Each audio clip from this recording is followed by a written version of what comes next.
Ito yung entrance. Ito na yung expansion nyo.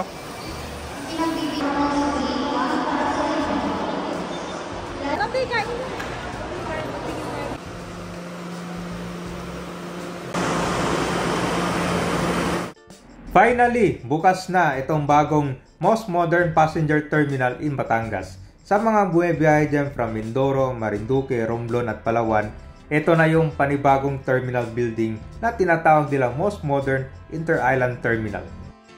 2,500 passenger capacity ay ngayon kaya ng 8,000 passenger capacity per day. So mas pinalaki na, mas pinamodern, mas convenient na ito para sa mga pasahero dito habang nag-aantay kayo ng inyong barko. Tsaka dito di pala marami na kayong pwedeng pagpilian, pwedeng pagbilihan ng pagkain, pangpasalubong, tsaka mas malamig na ngayon. Ang bagong Batangas Port dito ay hindi lang nag-serve as a provincial port, but ito din ay pangapag-improve ng gateway para papunta sa mga ibang tourist destination dito, lalo na sa Visayas at Mindanao naman.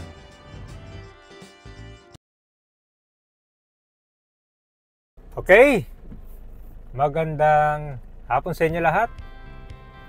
Nandito tayo ngayon sa Rizal Avenue, dito sa may Batangas City. So, dito yung pinaka Plaza Mabini, dito sa bandang kaliwa yan eh. So dito, City Hall pala, dito sa kaliwa lang yun. So quick tour lang muna tayo dito sa downtown nitong Batangas City.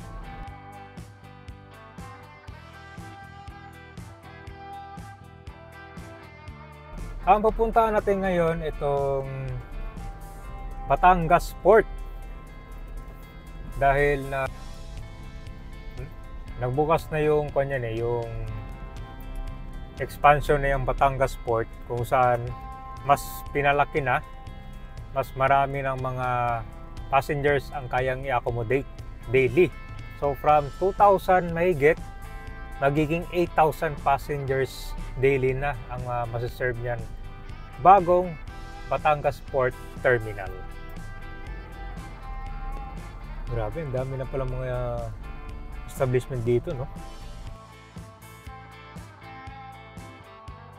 Dahil lang natin dito sa Batangas National High School. Pupunta tayo ngayon doon malapit sa Nautical Highway para pupunta dito sa Batangas Port. So mga nakakamiss dito sa lugar na to.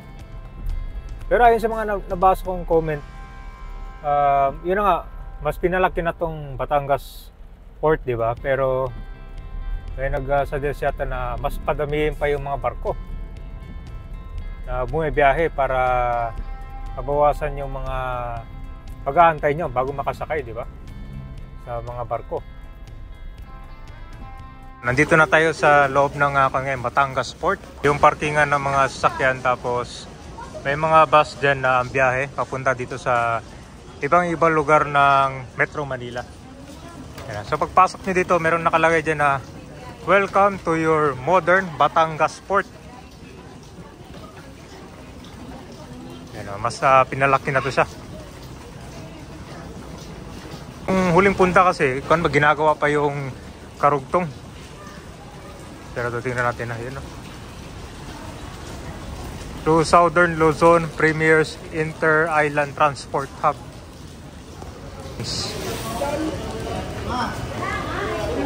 Ito na yung expansion nyo.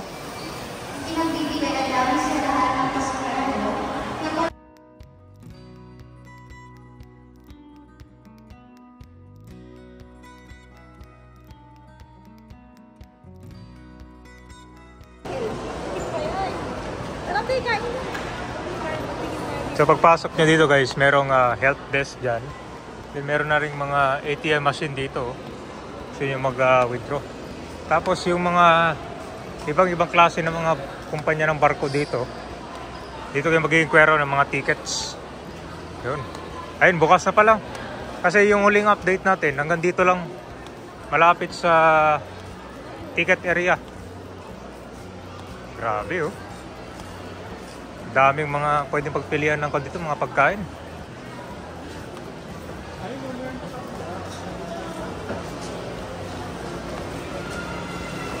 Para sa kabayan, parang mall dito. Halos organized dito. Yung pasalubong center, dito na rin siya. Wow.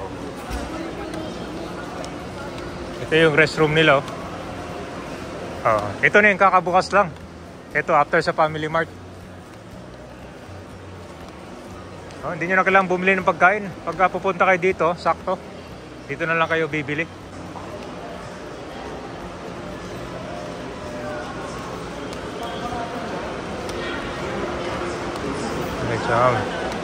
Marami na ring mga ticket area dito.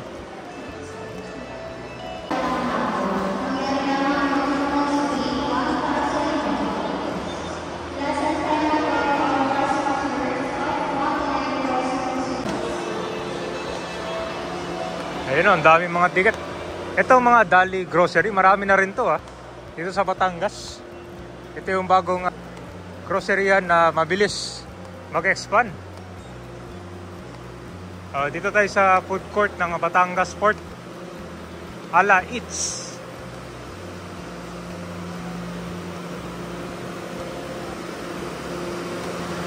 Ayan, maraming mga CR dito.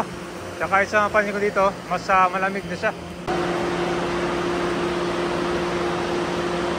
So dito siguro magkakaroon pa to ng mga food stall siguro na itong mga bakante dyan. Kakabukas na kasi nito mga ilang linggo pa lang yung mga nakalipas. Pero ito at least very convenient na to para sa mga pasahero kasi in case magkaroon man ng delay ng dumating yung barko, dito pwede kayo mag-relax.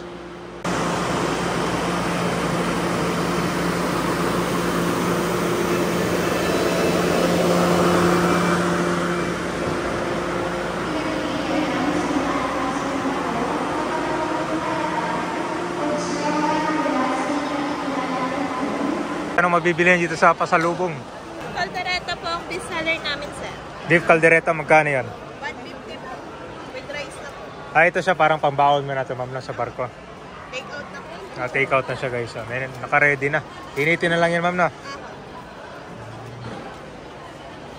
May mga Yung buko pa, meron kayo yung piece lang. Buo talaga na. Opo. Magkano yung buko pa, ma'am? 250, sir. Best seller niya dito, ma'am. Dito, sir, siyempre, most po yung buttered macarons.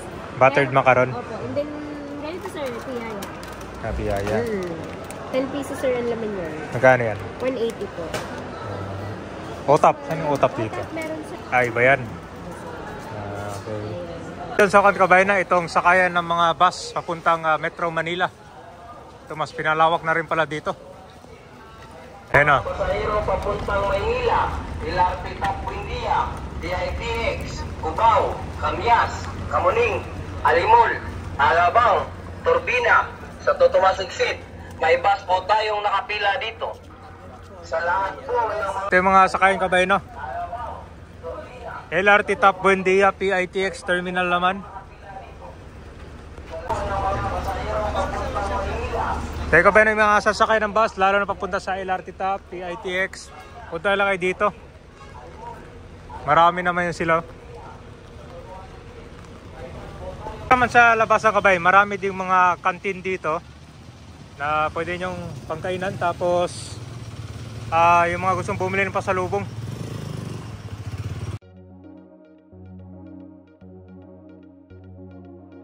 Ito na yung bagong Batangas Port Passenger Terminal Building na may higit 1.5 hectare. Tinatawag nilang the biggest, busiest and most modern passenger building